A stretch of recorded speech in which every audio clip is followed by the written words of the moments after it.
सुप्रभात बच्चों। कल की क्लास में हमने वर्णों के प्रकार पढ़े थे और आज हम वर्णों के उच्चारण स्थान का अध्ययन करेंगे कि वर्ण हमारे जो मुख से निकलते हैं उनका कहाँ कहाँ स्पर्श होता है। कंठ से स्पर्श होने वाले वर्ण को आप एक एक वर्ण याद करेंगे तो याद करने में थोड़ी कठिनता होगी, हो सकता है कोई वर्ण आपसे छूट भी जाए। इसके लिए आपको कुछ सूत्र दिए हैं, उन सूत्रों के माध्यम से आप याद करेंगे तो आपसे कोई भी वर्ण नहीं छूटेगा।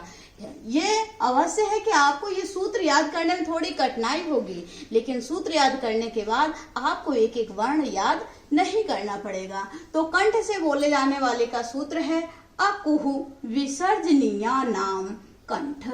अर्थात इसमें आ का वर्ग कल हमने बताया था ना, का वर्ग के अंतर्गत 5 वर्ण आते हैं। का खा गा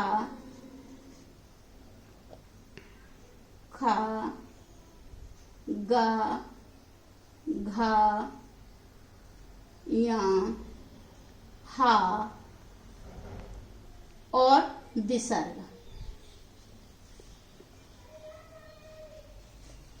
ये वर्ण हैं जो कि कंठ से बोले जाते हैं। इनमें हमारी जिह्वा किसी भी भाग को छू करके नहीं आती है, गले के अंदर से आवाज निकल करके आती है, जैसे अ, क, ख, ग, घ, या, हा। दूसरा है तालु। तालु का सूत्र है इचु यशानाम तालु। इसके अंतर्गत ई वर्ण आता है, च वर्ग आता है। च वर्ग के अंतर्गत 5 वर्ण आते हैं। चा, छा, जा, झा, वा, या और शा। इस शा को हम तालव्य शा कहते हैं।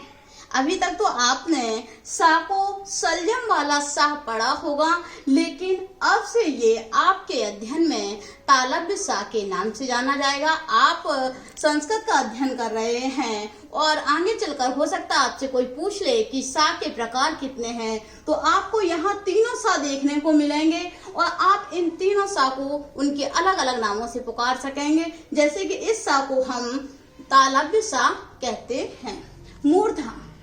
मूर्धा का सूत्र है ऋतु रसाणाम मूर्धा। इसके अंतर्गत आने वाले शब्द हैं ऋ, ट वर्ग, जिसके अंतर्गत 5 वर्ण हैं।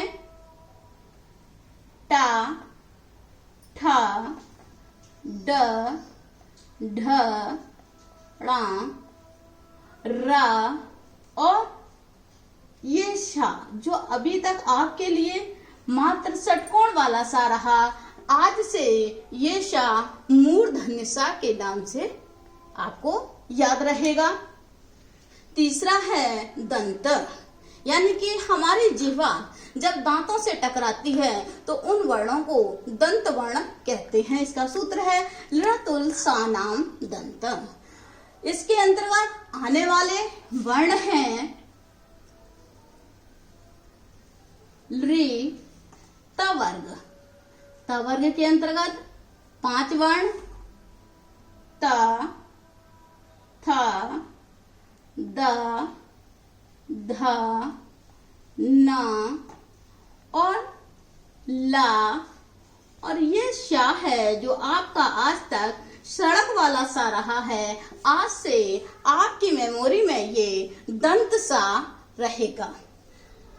5वां है ओष्ठ, यानी ओठों से कौन से ऐसे वर्ण हैं जो बोले जाते हैं। उपपद्यमानीय ओष्ठ। उ, इसके अंतर्गत उ और प वर्ग, वर्ग के अंतर्गत प, फ, ब, भ, म और उपपद्यमानीय शब्द।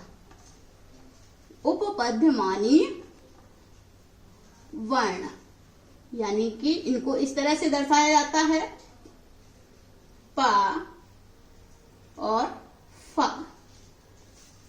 ये सभी ये वर्ण आपके जो है वो ओष्ठ से बोले जाएंगे। ओष्ठ अर्थात ओठों से इनका जब उच्चारण करेंगे तो ओठ आपस में टकराएंगे।